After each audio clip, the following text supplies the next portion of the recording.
Hello, and welcome to the Vale. I'm Elaroon, and thank you for joining me tonight. This is the start of a new series called Stories from the Vale, where I'll be reading old fairy tales and folklore for your enjoyment. Tonight I will be reading Snow White and Rose Red from the Blue Fairy Book, edited by Andrew Lang.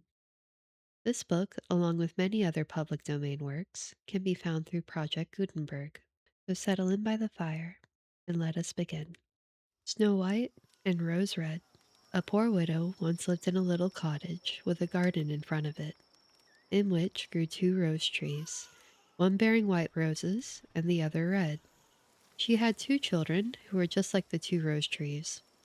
One was called Snow White and the other Rose Red, and they were the sweetest and best children in the world, always diligent and always cheerful. But Snow White was quieter and more gentle than Rose Red. Rose Red loved to run around the fields and meadows, and to pick flowers and catch butterflies. But Snow White sat at home with her mother and helped her in the household, or read aloud to her when there was no work to do. The two children loved each other so dearly that they always walked about hand in hand whenever they went out together. And when Snow White said, "We will never desert each other," Rose Red answered, "No, not as long as we live." And the mother added, "Whatever one gets, she shall share with the other." They often roamed about in the woods, gathering berries, and no beast offered to hurt them. On the contrary, they came up to them in the most confiding manner. The little hare would eat a cabbage leaf from their hands. The deer grazed beside them, the stag would bound past them merrily, and the birds remained on the branches and sang to them with all their might. No evil ever befell them. If they tarried late in the wood and night overtook them, they lay down together on the moss and slept till morning. And their mother knew they were quite safe, and never felt anxious about them. Once, when they had slept all night in the wood and had been wakened by the morning sun, they perceived a beautiful child in a shining white robe, sitting close to their resting place. The figure got up, looked at them kindly, but said nothing, and vanished into the wood. And when they looked round about them, they became aware that they had slept quite close to a precipice, over which they would certainly have fallen had they gone on a few steps further in the darkness.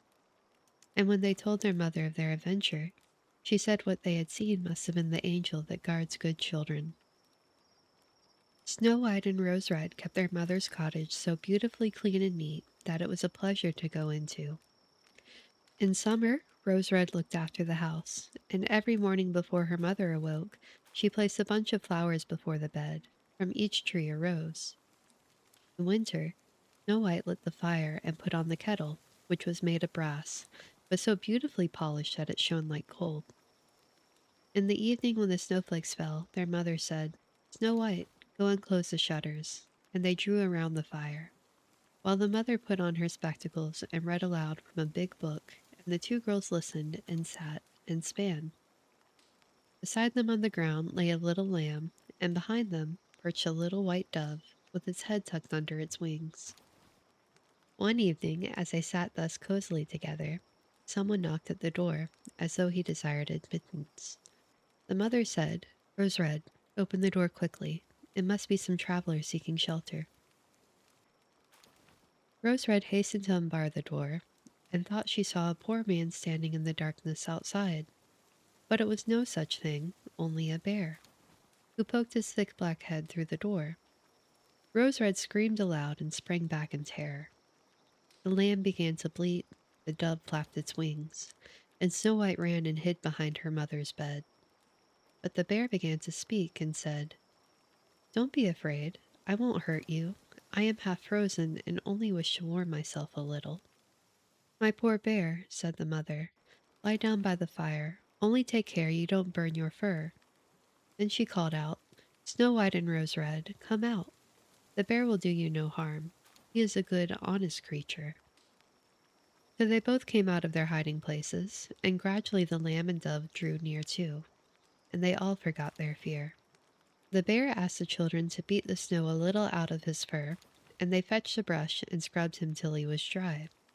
Then the beast stretched himself in front of the fire and growled quite happily and comfortably. The children soon grew quite at their ease with him, and led their helpless guest a fearful life. They tugged his fur with their hands, put their small feet on his back, and rolled him about here and there, or took a hazel wand and beat him with it, and if he growled they only laughed. The bear submitted to everything with the best possible good nature. Only when they went too far, he cried, "Oh, children, spare my life! Snow White and Rose Red, don't beat your lover dead." When it was time to retire for the night and the others went to bed, the mother said to the bear, "You can lie there on the hearth, in heaven's name. It will be shelter for you from the cold and wet." As soon as day dawned, the children led him out, and he trotted over the snow into the wood.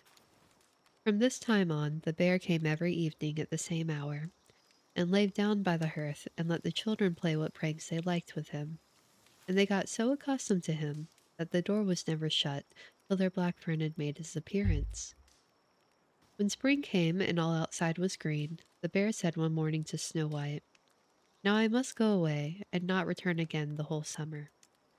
"Where are you going to, dear bear?" asked Snow White. "I must go to the wood and protect my treasure from the wicked dwarves. In winter, when the earth is frozen hard, they are obliged to remain underground, for they can't work their way through. But now, when the sun has thawed and warmed the ground, they break through and come up to spy the land and steal what they can. What once falls into their hands and into their caves is not easily brought back to light." Snow White was quite sad over their friend's departure, and when she unbarred the door for him, the bear, stepping out, caught a piece of his fur in the door knocker, and Snow White thought she caught sight of glittering gold beneath it, but she couldn't be certain of it. And the bear ran hastily away, and soon disappeared behind the trees. A short time after this, the mother sent the children into the wood to collect firewood. They came in their wanderings upon a big tree, which lay felled on the ground, and on the trunk, among the long grass, they noticed something jumping up and down, but what it was they couldn't distinguish. When they approached nearer, they perceived a dwarf, with a wizened face, and a beard a yard long. The end of the beard was jammed into a cleft of the tree, and the little man sprang about like a dog on a chain, and didn't seem to know what he was to do. He glared at the girls with his fiery red eyes and screamed out, "What are you standing there for? Can't you come and help me?" "What were you doing, little man?" asked Rose Red. "You stupid, inquisitive goose," replied the dwarf. "I wanted to split the tree in order to get little chips of wood for our kitchen fire. Those thick logs that serve to make fires for coarse, greedy people like yourselves quite burn up all the little food we need." I had successfully driven in the wedge, and all was going well, but the cursed wood was so slippery that it suddenly sprang out, and the tree closed up so rapidly that I had no time to take my beautiful white beard out. So here I am stuck fast, and I can't get away, and you silly smooth-faced milk and water girls just stand and laugh. Ugh, what wretches you are. The children did all in their power, but they couldn't get the beard out. It was wedged in far too firmly. "I will run and fetch somebody," said Rose Red. "Crazy blockheads," snapped the dwarf. "What's the good of calling anyone else? You're already too many for me. Does nothing better occur to you than that?" "Don't be so impatient," said Snow White. "I'll see you get help." And taking her scissors out of her pocket, she cut off the end of his beard. As soon as the dwarf felt himself free, he seized a bag full of gold, which was hidden among the roots of the tree, lifted it up, and muttered aloud, "Curse these rude wretches, cutting off a piece of my splendid beard."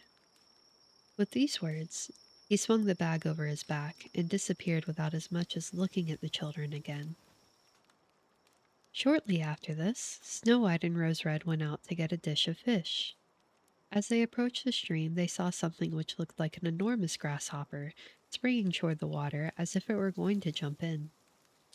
They ran forward and recognized their old friend the dwarf. "Where are you going to?" asked Rose Red. "You're surely not going to jump into the water." "I'm not such a fool," screamed the dwarf. "Don't you see that cursed fish is trying to drag me in?"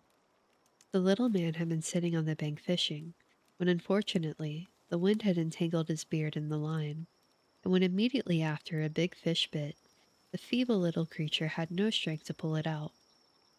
The fish had the upper fin and dragged the dwarf toward him, hung on with all his might to every Russian blade of grass, but it didn't help him much. He had to follow every movement of the fish and was in great danger of being drawn into the water. The girls came up just at the right moment, held him firm, and did all they could to disentangle his beard from the line, but in vain. Beard and line were in a hopeless muddle. Nothing remained but to produce the scissors and cut the beard, by which a small part of it was sacrificed. When the dwarf perceived what they were about, he yelled to them, "Do you call that manners, you toadstools? To disfigure a fellow's face? It wasn't enough that you shortened my beard before, but you must now needs cut off the best bit of it. I can't appear like this before my own people. I wish you'd been in Jericho first." Then he fetched a sack of pearls that lay among the rushes, and without saying another word, he dragged it away and disappeared behind a stone. It happened that soon after this, the mother sent the two girls to town to buy needles, thread, laces, and ribbons. Their road led over a heath, where huge boulders of rock lay scattered here and there. While trudging along, they saw a big bird hovering in the air, circling slowly above them, but always descending lower, till at last it settled on a rock not far from them. Immediately afterward, they heard a sharp, piercing cry. They ran forward and saw with horror that the eagle had pounced on their old friend the dwarf and was about to carry him off. The tender-hearted children seized hold of the little man and struggled so long with the bird that at last he let go his prey. When the dwarf had recovered from the first shock, he screamed in his screeching voice, "Couldn't you have treated me more carefully? You have torn my thin little coat all to shreds. Useless, awkward girls that you are." Then he took a bag of precious stones and vanished under the rocks into his cave. The girls were accustomed to his ingratitude and went on their way and did their business in town. On their way home, as they were again passing the heath, they surprised the dwarf pouring out his precious stones on an open space, for he had thought no one would pass by at so late an hour. The evening sun shone on the glittering stones, and they glanced and gleamed so beautifully that the children stood still and gazed on them.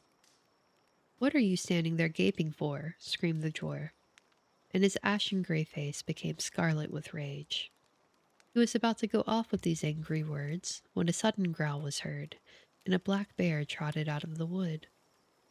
The dwarf jumped up in great fright, but he hadn't time to reach his place of retreat, for the bear was already close to him.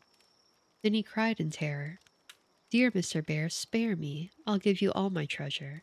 Look at those beautiful precious stones lying there. Spare my life. What pleasure would you get from a poor, feeble little fellow like me? You won't feel me between your teeth. There, lay hold of these two wicked girls.